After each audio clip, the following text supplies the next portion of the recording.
So we've all had our minds blown by AI that can think, right? Tools like ChatGPT that can write poetry, debug code, and brainstorm like a genius. But what happens next? Today we're talking about the next massive leap, something called Agentic AI.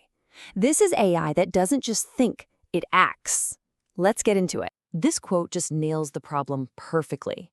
We've got this incredible creative AI, and what do? We use it to come up with ideas, and then we, the humans, are left doing all the robotic, boring work to actually make it happen. It's totally backwards, and it's time to flip that equation. And this leads us to what you could call the great AI paradox. We've gone and built these unbelievably brilliant digital brains, but they're completely helpless. They can't do a single thing in the real world. I mean, think about it. Your AI assistant can write you the most eloquent, persuasive email you've ever seen, but it can't actually hit send. It can tell you the absolute best-rated restaurant in a new city, but it can't make the reservation for you. We've basically surrounded ourselves with geniuses who can't even tie their own shoes.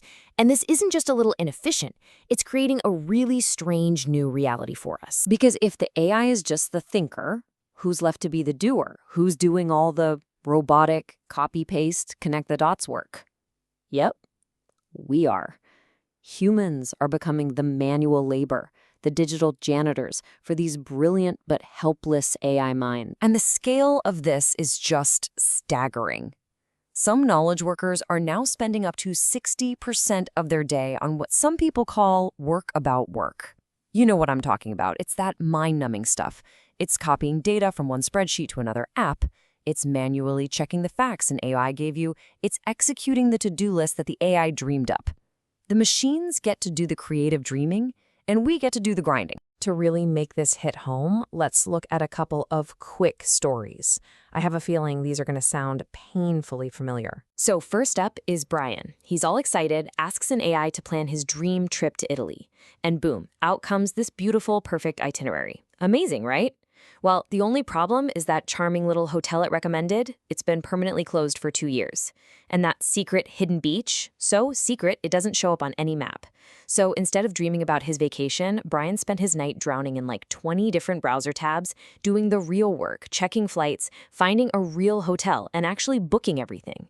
The AI had all the fun, and Brian got stuck with the chores. Now let's look at a much more serious story. When a woman named Maria gets to the emergency room, all these different AIs start kicking in. The AI reading her vitals, the one analyzing her lab results, the one checking her patient history. They are all correctly screaming that she is in very serious trouble. But here's the terrifying part. They couldn't talk to each other. They were all just shouting into the void. A nurse had to physically run around, copying data from one screen to another, trying to piece it all together. All while precious, life-saving minutes were ticking away. The AIs were brilliant, but their inability to act and work together was putting a life on the line. So how on earth do we fix this? The answer is a fundamentally new kind of AI. We have to move beyond AI that just thinks and build AI that can actually act. And that is Agentic AI. So what does that actually mean, Agentic? Well, the key word here is proactively.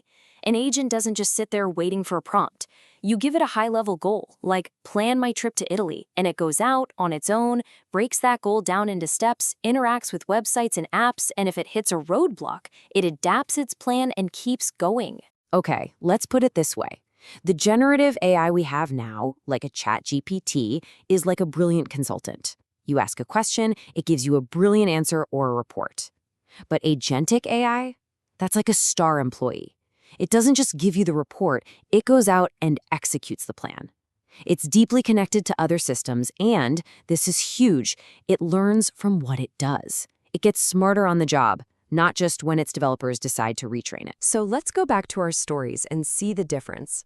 For Brian, an AI agent wouldn't just suggest that closed hotel.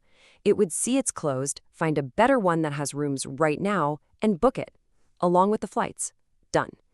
And for Maria, in the hospital, the AI agents would act like a real medical team. They'd instantly share data with each other, alert the right specialists, and book the operating room automatically. We're talking about saving those critical minutes that can mean everything. So, what's the magic here? How does this actually work under the hood? It's really about two different technologies finally coming together. It's this beautiful, simple idea. You take a large language model, the tech behind ChatGPT, and that's the brain.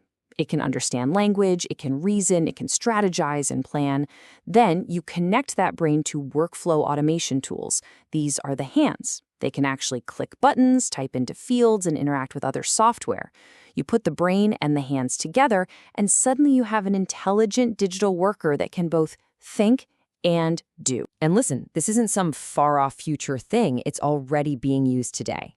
A huge chunk, about 35% of AI agents, are being put to work in customer service and support, handling questions, scheduling appointments, you name it. And another 25% are working behind the scenes in internal operations, making businesses run smoother. Okay, but let's be real. Giving AI the power to actually go out and do things on its own, that comes with some serious risks. And this brings us to what the experts are calling the agent's dilemma. It's the central challenge we have to solve to do this safely. Let me ask you a question. Have you ever asked an AI, like ChatGPT, the exact same question twice?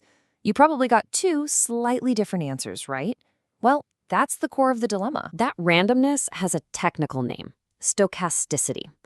It's what makes the AI creative and able to come up with new ideas, but it also makes it unpredictable. Now, if the AI is just writing a poem for you, a little unpredictability is fine, maybe even cool. But what if that AI agent is about to autonomously pay $1 million invoice or book a non-refundable flight? Suddenly, inconsistency isn't just annoying, it's a potential disaster. The good news is, people are building solutions for this. First, you can literally turn down the AI's creativity dial, it's called a temperature setting, to make it way more predictable for high-stakes tasks. Second, you can build guardrail systems, which are basically automatic safety nets that stop an agent if it starts doing something weird and call a human for help. And that leads to the most important solution of all. Always keeping a human in the loop to set the goals, review the big decisions, and stay in charge. So, if we can build in these guardrails and manage the risks, we unlock an entirely new future. It's a future where we can start to see AI not just as a clever tool, but as a genuine collaborator. And that's really the big takeaway here. We're on the cusp of moving from AI as a passive tool to AI as an active partner, an agent that can take on the complex, multi-step, often boring work, which in turn frees us humans up to focus on the things we're uniquely good at: high-level strategy, real creativity, and connecting with each other. And that leaves us with one last massive question.